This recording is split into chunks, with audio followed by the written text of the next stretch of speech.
Today we are going to discuss about UPSC GS paper 2 which name is CSET. तो CSET को लेकर आपका क्या अप्रोच है? CSET को लेकर क्या सोचते हैं? बहुत सारे एस्पिरेंट हैं जो CSET में लैग करते हैं, क्वालिफाई नहीं कर पाते हैं, तो इसके पीछे का क्या रीजन है? तो सबसे पहले मैं ये बोलना चाहूँगा कि सीसेट का जो पेपर है, जो प्रीलिम्स में जीएस पेपर 2 होता है के नाम से भी जानते हैं और सीसेट भी इसको बोलते हैं। तो ये एक बहुत ही इम्पोर्टेंट पेपर है। तो यार इसमें 3 चीज़ें पूछा जाता है, यूपीएससी जो है 3 चीज़ें पूछती है। एक तो जो कॉम्प्रिहेंशन टाइप के पैसेज वाले क्वेश्चन होते हैं, वो पूछा जाता है और एक मैथमेटिक्स होता है और दूसरा हमारा रीज़निंग के क्वेश्चन्स होते हैं। तो जो टेक्निकल बैकग्राउंड के स्टूडेंट हैं, जो टेक्निकल बैकग्राउंड के प्रिपरेशन करने वाले लोग हैं, उनको तो प्रॉब्लम नहीं होता है। वो तो ईज़िली अपना क्रैक कर ले जाते हैं ये रीज़निंग और मैथमेटिक्स को सॉल्व करके। लेकिन जो आर्ट्स बैकग्राउंड के, ह्यूमैनिटीज़ बैकग्राउंड के जो स्टूडेंट हैं, उनको बहुत ज़्यादा प्रॉब्लम होता है सीसेट के अंदर। क्योंकि कॉम्प्रिहेंशन वाले क्वेश्चन, पैसेज वाले क्वेश्चन बहुत ही लेंथी होते हैं, उनको पढ़ने में बहुत टाइम टेकन लगता है।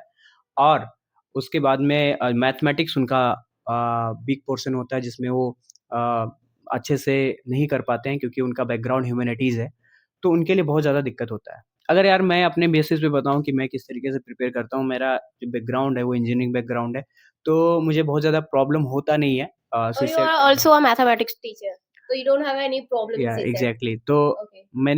मैं जो है 12th तक के बच्चों को मैं मैथ्स भी पढ़ाता हूँ, तो उसमें दिक्कत नहीं होता सीसेट में, वो तो क्लियर हो जाता है। I तो think proper we should have planned for CSET also.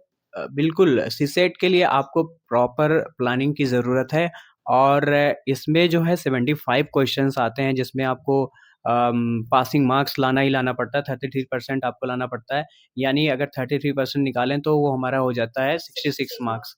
आपको 66 मार्क्स का स्कोर करना ही है 200 में आपको और इसके लिए आपको एटलीस्ट 27-28 क्वेश्चन जो है वो करेक्ट करने ही पड़ेंगे और उसको करने के लिए आपके पास में ठीक-ठाक नॉलेज होना चाहिए। अगर आप क्वेश्चंस को और आपके पास में ड्यूरेशन भी कम रहता है 2 आवर्स का ड्यूरेशन ही रहता है सिर्फ़ और सिर्फ़ आपके पास में।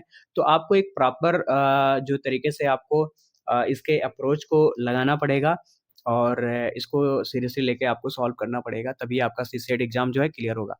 प्लीज़ इसको लाइटली नहीं लेना चाहिए।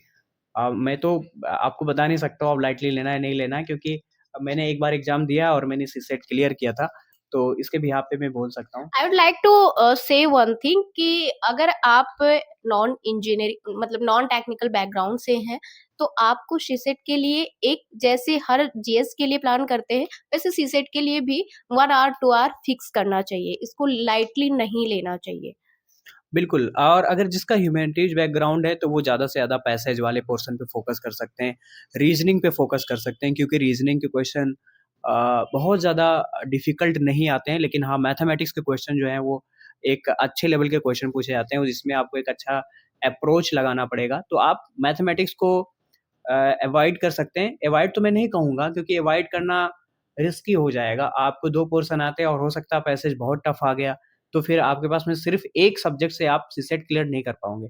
2-3 सब्जेक्ट पूछे जाते हैं और तीनों में से आपको 2 तो At least two. एटलीस्ट अच्छे से So आपको if करना you have a engineering background, you can skip a comprehension, you can focus on only reasoning and mathematics, right? No, no, no, no, it's not like that मैं completely mathematics और reasoning पे focus नहीं करता हूँ क्योंकि अम, कभी-कभी ऐसा हो जाता है कि आपको आता हुआ क्वेश्चन भी आपसे नहीं हो पाता है। ये कोई डिफ़िकल्टी लेवल अगर Overconfident. बढ़ा दिया तो वो चीज़।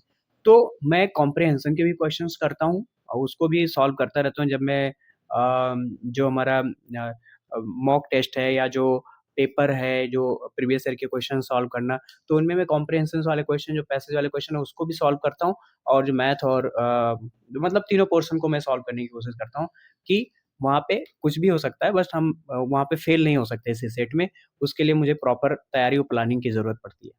Okay, thank you for sharing your schedule with me. Thank you so much.